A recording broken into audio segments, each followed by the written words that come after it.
Live with the pregame crowd, Jeremy Rao, Joe Danneman. No matter where you're watching, even if it's Covdale, we're glad you're with us right now. And talking about the cornerbacks, Dax Hill, we've kind of talked about this, Joe. It feels like he has taken over that starting spot, but Dax Hill not dressed for this game tonight, or DJ Turner. This could be unless Zach wants to just declare it, this could be a toss-up going into that Week 1 game against the Patriots. Well, Zach said early this week that all of these guys are going to play, the guys who are active at the cornerback position on Sundays, and they both will be. Yep. The question is, who gets that first snap against the New England Patriots? We both kind of think Dax Hill has moved in that position. And that's part of this conversation here with Bengals writer Charlie Goldsmith.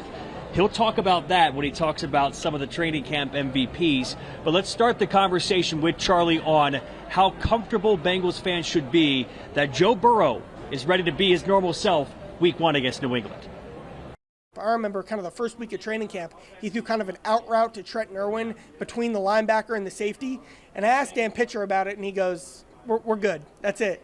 And then kind of the next moment was a deep ball on the run to Shedrick Jackson and all the way down the field on the move. And it was like, all right, we're doing better than we thought.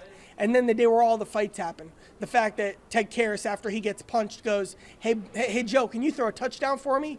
And he zips one into the back of the end zone to Kendrick Pryor. He's had some very Joe Burrow moments, some MVP moments. The cold straw in practice, I think, was the cherry on top. We love Charlie Goldsmith hot takes. He's always got one. So what's your hot take with the Bengals right now? So everyone's concerned about the offensive line, especially its depth, and I get it. Trent Brown has barely practiced.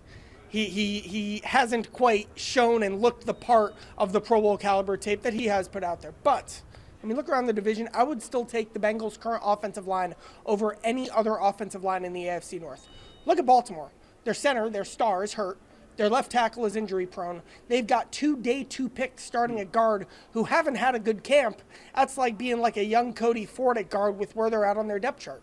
And then Cleveland, they might be one phone call away from calling you and me. Where they're at, and our fan, our watchers are one of these names, they were relying on James Hudson and Akeem Adeniji. They're both hurt. They're starting right. They were only in those spots because their starters on both ends were also hurt as well. Everyone's in bad shape. The Bengals have questions, but even some of the backup options they have and the depth and just having 10 offensive linemen who can play right now is better than their rivals. Great hot take. Final question. Who is the training camp MVP for the Cincinnati Bengals? I mean, it's Burrow. It wasn't just the fact that he had his first normal training camp. It was the fact that he seemed like he always had his thumb on the pulse, or he was always at the controls of camp. The other one you have to mention, of course, though, is Dax Hill. And this wasn't your question, but I don't know that I've seen someone win a Most Improved award in training camp as much as Dax had. 2 weeks ago right here, I would have been saying that DJ Turner's your starting cornerback, that he has too much room to grow. And I could talk about Dax's technique or his understanding of the defense. But the confidence, I think it's really more that than anything. I think Dax has realized that, I could be a really good corner. He compares himself to Pro Bowler Darius Slay, and he goes, I could be getting paid next year. I could be having some real momentum in an even more premium position, and I know exactly what that looks like. So real credit to Dax Hill.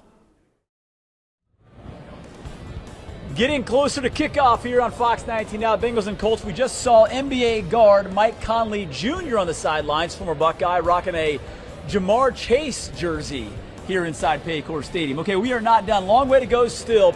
Ted Karras said this training camp was different because last year they took personally in a lot of ways. What's he talking about?